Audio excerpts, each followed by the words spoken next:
প্রথমত ধন্যবাদ আমার ভাইকে আমাকে এখানে আমন্ত্রণ করার জন্য। বেশ কয়েকদিন আগেই ওনার সাথে কথা হচ্ছিল, তো পরে উনি আমাকে এখানে আমন্ত্রণ জানালেন। আলহামদুলিল্লাহ সেখানে এসে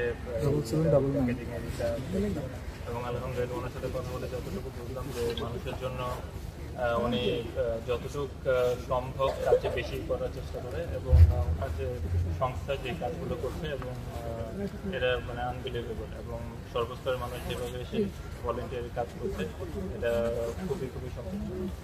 আপনি যেহেতু এসেছেন এরকম উদ্যোগে নিশ্চয়ই আপনারও অংশগ্রহণ থাকবে, সেই বিষয়টা একটু জানতে চাচ্ছিলাম।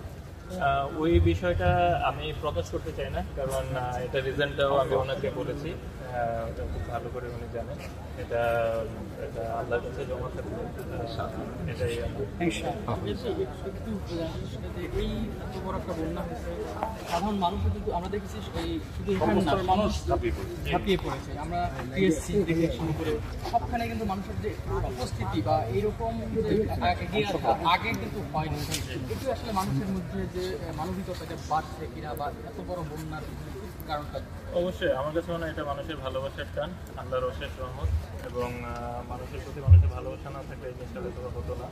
মানুষের যে টান সেটা আমার ভাইও, আরেকজনের ভাইও, সন্তান সন্ততি হোক, সবাই আমরা চাই। তো এই কারণে হয়তো বা এই জিনিসটা হচ্ছে, এবং এটা খুবই ইতিবাচক একটা দিক।